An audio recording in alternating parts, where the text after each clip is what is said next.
धनु लग्न, Sagittarius ascendant, जुलाई 2026 का महीना करियर के लिए यानी बिजनेस में हो या जॉब में हो, उसके लिए जुलाई का महीना कैसे स्पेशल रहने वाला है, क्या क्या स्टेप्स लेने चाहिए, फाइनेंशियल आर्थिक स्थिति कैसी रहेगी, स्वास्थ्य संबंधित उतार चढ़ाव क्या रहेगा, स्टॉक मार्केट में किस तरह की परफॉर्मेंस रहेगी, लव रिलेशंस में जो लोग हैं उनके लिए कैसा रहेगा, मैरिटल लाइफ में कैसा रहेगा, इन सब बातों को देखने के लिए चलिए इस वीडियो में चल के देखते हैं। धनु लग्न यानी सैजिटेरियस एसेंडेंट। नमस्कार। सबसे पहले ओवरव्यू लेते हैं पूरे जुलाई के महीने के लिए कि धनु वालों के लिए जुलाई का महीना कैसा रहेगा। मैंने हेडिंग जो दिया है वो एक big respite from professional obstacles, यानी जो आपको अपने काम धंधे में परेशानियां आ रही थी उससे एक बहुत बड़ा रिलीफ आपको मिलेगा। 7 जुलाई से लेकर के 5 अगस्त तक बुध जो आपके 10वें स्थान के स्वामी हैं वो आपके सप्तम भाव में आ जाएंगे, यानी दशम भाव से दशम भाव, भावत भावम के हिसाब से ये एक इम्पॉर्टेंट हाउस है। और यहाँ पे 16 जुलाई तक बुध आदित्य योग बना रहे हैं और चूंकि अपने ही राशि में हैं इसलिए 7 जुलाई से 5 अगस्त तक भद्रा योग भी बना रहे हैं। तो ये भद्रा योग पंच महापुरुष योग में से एक योग है, बहुत इम्पॉर्टेंट है, काफ़ी अच्छा सक्सेस देता है और आपके काम धंधे के लिए काफ़ी अच्छा रहने वाला है। लेकिन चूंकि वक्री अवस्था में बुध हैं खास करके 24 जुलाई तक, जिसके वजह से आपको काम धंधे में काफ़ी उतार चढ़ाव दिखेगा। तो उसमें क्या कॉशन रखना है, कैसे चलना है, क्या अप्रोच लेना है, उसको हम करियर जब कवर करेंगे यानी जब प्रोफेशनल लाइफ के विषय पे बात करेंगे वीडियो में तो डिटेल में चल के देखते हैं। इनहेरिटेंस के मैटर के लिए यानी विरासत के कोई टॉपिक हो, विषय हो आपके घर में, उसके लिए आपको पहल करनी है, बात रखनी है अपने भाइयों के बीच में विरासत की प्रॉपर्टी को लेकर के। तो उसके लिए 16 जुलाई के बाद से स्पेशली अच्छा है। वैसे बृहस्पति जून से ही आ चुके हैं आपके अष्टम भाव में, नवम दृष्टि इनकी चतुर्थ भाव पे है यानी पहले से है, और अगले साल जून तक बृहस्पति विरासत के मामलों में आपको बहुत बड़ा सहयोग देने वाले हैं। और आपके कोई झगड़ा झंझट पहले से चल रहा है विरासत के मामले में भाइयों से या भाई बहनों से, तो वो सुलझने का ये साल जून 26 से लेकर जून 2027 तक का समय बहुत ही अहम रहने वाला है, जिसमें आप पहल करके अपने तरफ से इस टॉपिक को उठा सकते हैं। उसके लिए 16 जुलाई, ये जो महीना है जुलाई का, 16 जुलाई के बाद सूर्य भी आपके अष्टम में आ जाएंगे, बृहस्पति के साथ रहेंगे यानी सोने पे सुहागा वाली पोजीशन रहेगी। बृहस्पति यहाँ निखर जाएंगे और 16 जुलाई के बाद से आपके लिए 16 अगस्त तक काफ़ी फेवरेबल टाइम रहेगा, बहुत अच्छा शुभ टाइम रहेगा। बल्कि 2 अगस्त के बाद से मंगल भी छठे भाव से निकल जाएंगे, जो भूमि कारक ग्रह हैं मंगल, यानी भूमि प्रॉपर्टी से संबंधित जब कोई कार्य होता है तो मंगल को अलग नहीं छोड़ा जा सकता, उनको देखना बहुत अहम हो जाता है। तो 16 जुलाई के बाद सूर्य और बृहस्पति की अष्टम भाव में युति और 2 अगस्त के बाद मंगल की अच्छी पोजीशन स्थिति आपकी कुंडली में सप्तम भाव का गोचर होगा, जिसके वजह से आपको काफ़ी फेवरेबल रिजल्ट्स मिलेंगे यानी शुभ पॉजिटिव रिजल्ट्स मिलेंगे। तो 16 जुलाई के बाद आप बात कर सकते हैं, 2 अगस्त के बाद और भी अच्छा होगा। तो विरासत के लिए, विरासत की प्रॉपर्टी के लिए ये काफ़ी अच्छा समय रहने वाला है। बजटिंग में यानी देखिए आपके जो बुध है, बुध बजट जो आप बनाते हैं, चाहे वो घर का हो, ऑफिस का हो, चाहे वो सेल्स बजट हो या फाइनेंशियल आर्थिक मामलों के लिए बजट हो, तो बुध उसका कारक है। बुध वक्री अवस्था में 24 जुलाई तक है, जिसके वजह से आपको 24 जुलाई तक बजटिंग में काफ़ी ज़्यादा सावधानी बरतनी चाहिए। अपने एक्सप्रेशंस, देखिए एक्सप्रेशंस जो आप दूसरों को बोलते हैं, व्हाट्सएप ग्रुप है, चाहे वो आपके मेल्स हैं, उसमें आपको केयरफुल रहना चाहिए। सप्तम भाव जो है जिसमें बुध हैं वो पब्लिक डीलिंग का है, इस बात को विशेष करके ध्यान रखिए। तो पब्लिक डीलिंग में आपको 24 जुलाई तक विशेष करके सावधानी रखनी चाहिए, क्योंकि मिसअंडरस्टैंडिंग, रेट्रोग्रेड जब प्लैनेट रहते हैं, वक्री स्थिति में रहते हैं, तो कोई ना कोई कन्फ्यूजन या कमोशन की स्थिति कर सकते हैं। तो 24 जुलाई तक बजटिंग में एक्सप्रेशंस, व्हाट्सएप ग्रुप है, मेल्स है, कोई भी कम्युनिकेशन ऑफिशियल है, वार्तालाप जो भी है आपकी, उसमें आप विशेष करके केयरफुल रहिए। लेकिन इसके अलावा जुलाई में, पूरा जुलाई ही आप बोल सकते हैं, यहाँ 16 जुलाई तक सूर्य बुध आदित्य योग और भद्रा योग बुध जरूर बना रहे हैं। लेकिन इसके बावजूद, क्योंकि 24 जुलाई तक बुध वक्री हैं, इसलिए एक बात तो तय है, बहुत अहम है, कि कोई बड़ा बदलाव अपने व्यवसाय में, अपने नौकरी में स्पेशली 24 जुलाई तक ना करें। कोई बहुत बड़ा स्टेप 24 जुलाई तक, क्योंकि अस्थिरता का समय है। वक्री स्थिति में जिस तरह की प्लानिंग आप करते हैं या जिस तरह की प्लानिंग आप सोचते हैं कि होगा, चीज़ें वैसे नहीं होती। ग्रह अपने हिसाब से चीज़ों को बैठाते हैं, इस बात को समझना ज़रूरी है। तो बुध का यहाँ पे वक्री स्थिति में बहुत बड़ा कोई कॉन्ट्रैक्ट आए, आप व्यवसाय करते हैं, कोई बहुत बड़ा ऑर्डर हो, उसमें कोई जोखिम का काम हो या रिस्क हो किसी तरह का, बहुत रेपुटेबल कंपनी नहीं है, तो उसको एग्जीक्यूट मत कीजिए। 24 जुलाई तक ये बात स्पेशली लागू है बुध वक्री के स्थिति में।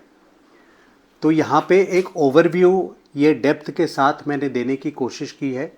अब आते हैं आपके प्रोफेशन स्पेसिफिक के लिए, यानी आपके व्यवसाय या नौकरी के लिए कैसे रहने वाला है। तो बुध वक्री स्थिति में कर्मेश हैं, यानी दशम भाव के स्वामी हैं, कन्या राशि के, और दशम से दशम स्थान भी जो है, जिसको हम प्रोफेशन के लिए देखते हैं, मिथुन राशि सप्तम भाव में, दोनों घर के मालिक बुध हैं जो वक्री अवस्था में हैं। तो जैसे मैंने बताया, कोई बड़ा बदलाव ना करें, नियमतः जो काम है वो करें, जोखिम वाले काम ना करें, बिग चेंजेस को अवॉइड करें, रिस्की ऑर्डर्स को ना एग्जीक्यूट करें। इस तरह का अप्रोच आपका 24 जुलाई तक विशेष करके होना चाहिए। हालांकि कुछ चीज़ें, इम्पॉर्टेंट डील्स आपको मिलेगी, मान सम्मान भी मिलेगा, स्पेशली 16 जुलाई तक बुध आदित्य योग बन रहा है, भद्रा योग के कारण भी। लेकिन आप अपने ओर से कोई बड़ा रिस्क ना लें। इन दो बातों में फ़र्क है कि स्वतः अच्छा होना और आपका रिस्क लेना। तो जो पहला पार्ट है उसको तो वेलकम कीजिए कि जो बुध आदित्य योग है या भद्रा योग बन रहा है, उसको आप वेलकम कीजिए। जो इवेंट्स पॉजिटिव होंगे उसको होने दीजिए, लेकिन फ्रॉम योर साइड आप कोई बड़ा जोखिम का काम ना लें, स्पेशली 24 जुलाई तक, जब तक बुध वक्री स्थिति में है। शनि की दृष्टि आपके कर्म स्थान पे है, यानी हार्ड वर्क, डिसिप्लिन के बिना शनि नहीं छोड़ते हैं।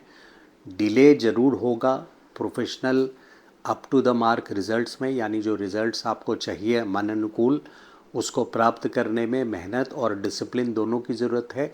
लेकिन शनि का मतलब, दृष्टि मतलब डिनाइल नहीं होता है, मनाही नहीं होती, इस बात को ध्यान रखिए। 27 जुलाई से 11 दिसंबर तक शनि भी वक्री अवस्था में रहेंगे। तो ये था ओवरऑल आपका जॉब और बिजनेस से संबंधित, यानी करियर, प्रोफेशनल लाइफ, चाहे आप आर्किटेक्ट हों या डॉक्टर्स हों। फाइनेंशियल, देखिए फाइनेंशियल पोजीशन में कोई भी बड़ा नया investment, business expansion, new business अब इस साल आप ना करें। जून 2026 से लेकर जून 2027 तक न्यू स्टार्टअप्स किसी तरह का ना करें। बृहस्पति 8वें स्थान पे है, मारक स्थान है। ये एक बहुत फंडामेंटल चीज़ है कि बृहस्पति जब 6ठे, 8वें और 12वें में घर में होते हैं तो आपको कोई नया स्टार्टअप काम नहीं करना चाहिए। ऐसी बहुत सारी कुंडलियाँ आती है, जब लॉस हो जाता है तो हमें सिर्फ बताने को बच जाता है कि आपने अगर ज्योतिष से पूछ लिया होता तो शायद आप ये 10, 15, 20 लाख रुपया बचा सकते थे। ऐसे बड़े सारे केसेस आए। तो अष्टम में बृहस्पति आपको बड़े इन्वेस्टमेंट्स के लिए मैं रोक रहा हूँ। आप बहुत बड़े इन्वेस्टमेंट्स, नया स्टार्टअप्स, अगर बिज़नेस चल रहा है तो उसमें एक्सपेंशन कि मैं ज़रा सा ये एडिशन और कर लूँ, ऐसे और बढ़ा लूँ, उसमें बहुत बचाव के साथ, बहुत केयरफुली अपनी बुद्धि इस्तेमाल करके जहाँ तक हो सके उसका अवॉइड कीजिए। एक अलग वीडियो मैं बनाऊंगा जिसमें 8 अक्टूबर से लेकर के अगले साल जून तक बृहस्पति और केतु का रोल बहुत बड़ा रहने वाला है। जिस समय 8 अक्टूबर 2026 से जून 2027 तक फाइनेंशियल लॉसेस होने की पूरी संभावना आप लोगों के लिए रहेगी। जब मैं वो वीडियो बनाऊंगा आप मेरे चैनल पे जाके देख सकते हैं, जो बृहस्पति और केतु की डिग्री वाइज युति, गंडांत और डिग्री वाइज युति पर। तो अब आते हैं वापस आपके फाइनेंशियल पोजीशन पे। बड़ा इन्वेस्टमेंट कोई ना करें। हालांकि कुछ फॉर्चुनेट डील्स यानी अच्छी डील्स आपको आपके व्यापार में मिलेगी, जिसकी वजह यह है कि 4 जुलाई से 1 अगस्त तक जो आपके धन भाव के स्वामी हैं शुक्र, वो भाग्य स्थान पे हैं, तो भाग्य का साथ मिलेगा। कहीं ना कहीं बड़े डील्स भी आएंगे, बट वो आप बिना रिस्क के, यानी जिसमें रिस्क ना हो, उसको एक्सेप्ट करें। हेल्थ संबंधित यहाँ पे मंगल पूरे जुलाई के महीने 2 अगस्त तक वृषभ राशि, जो कि आपका छठा भाव है, तो जन्म कुंडली में आपके बर्थ चार्ट में अगर कोई क्रूर ग्रह है, यानी अगर शनि है या केतु है, एक उदाहरण के तौर पे मैंने बताया है, या राहु है, तो फिर चाहे वो छठे घर में हो आपके जन्म कुंडली में या 12वें घर में हो, तो मंगल का गोचर छठे घर में या उसकी दृष्टि 12वें घर में जिन लोगों के क्रूर ग्रह है जन्म कुंडली में, उनके लिए जुलाई का मंथ हेल्थ से संबंधित, स्वास्थ्य से संबंधित परेशानी का समय रहने वाला है, क्योंकि मंगल का गोचर आपके जन्म के ग्रह के ऊपर जो छठे भाव में बैठे होंगे, क्रूर ग्रह की विशेष करके बात कर रहा हूँ मैं, या फिर 12वें भाव में बैठे होंगे, तो उनके ऊपर से होगा। स्टॉक मार्केट के लिए जुलाई का महीना अच्छा नहीं रहने वाला है, लॉसेस होने की पूरी संभावना है। पंचमेश मंगल छठे भाव में, और लव रिलेशंस में भी जो लोग हैं उनके लिए डिस्प्यूटेबल सिचुएशन, विपत्ति स्थान, लड़ाई झगड़े का स्थान पंचमेश है मंगल, जिसके वजह से कुछ न कुछ डिस्प्यूटेबल सिचुएशंस बनने की पूरी संभावना है। स्टूडेंट्स हैं, कॉम्पिटिटिव एग्ज़ाम्स में केयरफुली अप्रोच करें, क्योंकि जुलाई के महीने में मंगल छठे भाव में है, जिसके वजह से जो कॉम्पिटिटिव एग्ज़ाम्स के लिए हम छठे भाव देखते हैं, 6th हाउस, तो ये पंचमेश हैं जो छठे में हैं, विपत्ति स्थान पे, परेशानियों के भाव में, जिसके वजह से आपको कॉम्पिटिटिव एग्ज़ाम्स में काफ़ी विपत्ति या परेशानी या लॉस, अनएलिजिबिलिटी यानी एलिजिबिलिटी ना होना, चयन ना होना की संभावना बन रही है। तो स्टूडेंट्स के लिए लॉस इन कॉम्पिटिटिव एग्ज़ाम्स है। अब रेमेडी के लिए देखिए, मंगल का विशेष करके इस महीने, पूरे महीने हैं 2 अगस्त तक मंगल छठे भाव में। लाल मसूर का दाल, ideally 1/10 of your body weight, जो भी आपका बॉडी वेट है उसका 1/10वां हिस्सा आप ज़रूर डोनेट करें मंगलवार के दिन। और इसके अलावा हनुमान चालीसा का पाठ आप हर मंगलवार को, स्पेशली जुलाई में, या हो सके तो 40 डेज़ के लिए आप परिपूर्ण करें। मैंने एक अलग से वीडियो बनाया है जिसमें गोचर, जो आप किसी भी ज्योतिष का देखते हैं, मंथली फोरकास्ट जो कि गोचर पे बेस्ड होता है, ट्रांजिट यानी अभी के इस महीने के पोजीशंस हैं ग्रहों की, तो उसको आप अपने जन्म कुंडली पे कैसे डालते हैं, आपके बर्थ चार्ट पे, और इन दोनों चीज़ों को कैसे बेहतर रिलेट कर पाते हैं, उसको समझने के लिए मैंने एक अलग से वीडियो बनाया है। मेरे चैनल पे जाके आपको लिंक मिल जाएगा, आप उसको ज़रूर देखें, सो दैट आप किसी भी ज्योतिष का वीडियो देखें तो आप बेहतर समझ पाएँ। अगर आपको मुझसे कंसल्टेशन लेना है तो मेरा व्हाट्सअप नंबर है 9810844912।